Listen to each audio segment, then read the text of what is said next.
स्वर्गीय सरपंच संतोष देशमुख यांच्या हत्येचे photo viral झाल्यानंतर संपूर्ण महाराष्ट्रामध्ये संतापाची लाट पसरली। त्यानंतर संपूर्ण महाराष्ट्रभर सध्या बंद पुकारला जातो। याच पार्श्वभूमीवर सोलापूर जिल्ह्यातील करमाळा तालुक्यात व शहरात सकल मराठा समाजाच्या वतीनं व बहुजन बांधवांच्या वतीनं बंद पुकारला होता।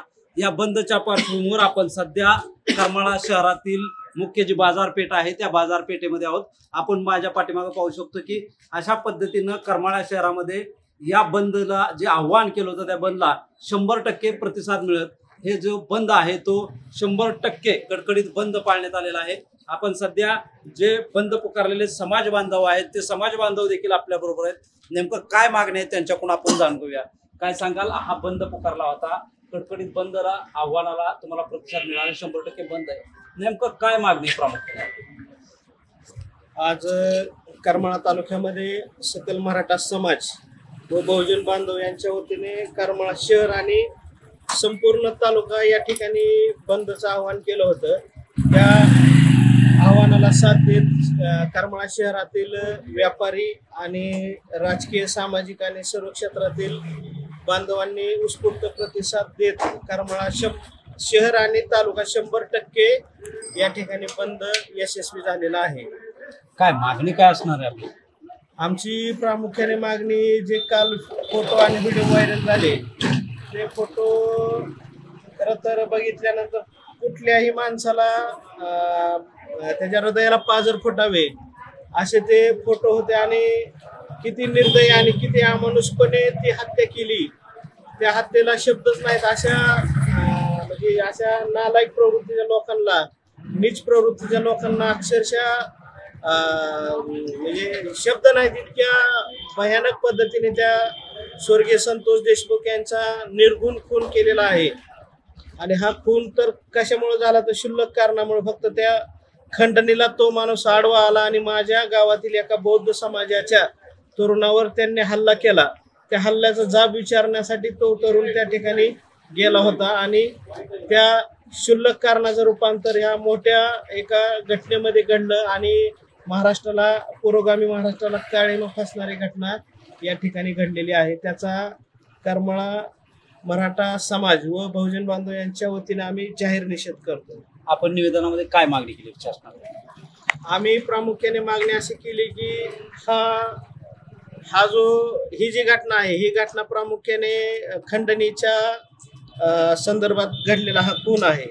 तर ही खंडणी प्रामुख्याने आवादा कंपनीचे अधिकारी आणि यांचे सातपुडा बंगला धनंजय मुंडे यांच्या बंगल्यावर पहिली मीटिंग झाली आणि यांचा सर्व वाल्मिक कराड, या वाल्मिक कराड आणि धनंजय मुंडे यांना मुख्य सूत्रधार आरोपी करावे ही मागणी प्रामुख्याने आम्ही आजच्या निवेदनामध्ये केलेली आहे। आपल्याला काय म्हणायचं? मला काय नाही म्हणत, ते वाल्याने जे कृत्य केलेले एक मराठा समाजाबद्दलच नाही पण त्यांच्याच वंजारी समाजाची माणसं, महादेवराव मुंडे असतील, पण बाकीचे सर्व गोष्टी जी बीडमधील ज्या चालू आहे, बीडचा बिहार केलाय त्यांनी, ही कठोर शिक्षा व्हावी।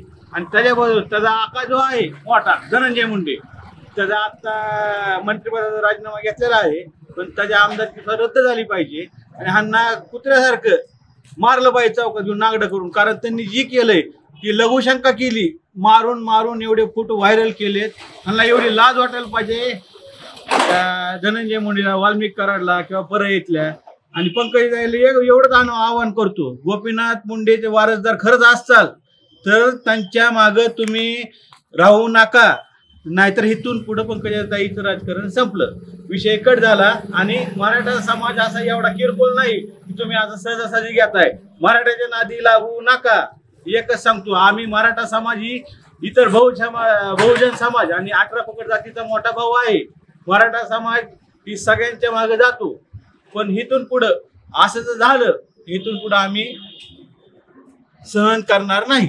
आपण पाहतोय की सध्या या बंदला पुकारलेला असता करमाळा तालुक्यातील महत्वाच्या बाजारपेठाचा म्हणजे जीवर गाव असेल, केम गाव असेल, तसेच बंदर या ठिकाणी देखील या बंदला 100% प्रतिसाद मिळाल्याचं आपल्याला पाहायला मिळत आहे। यावेळी या बांधवांकडून आमदार धनंजय मुंडे असतील यांना 6 आरोपी करावं व लवकरात लवकर याचा निकाल आहे तो लावावा अशी मागणी या ग्रामस्थांच्या माध्यमातून करण्यात आली आहे।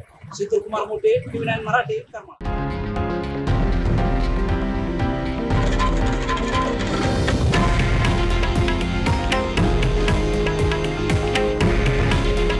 हे आहे देशातील नंबर 1 न्यूज नेटवर्क आणि आपण पाहत आहात TV9 मराठी।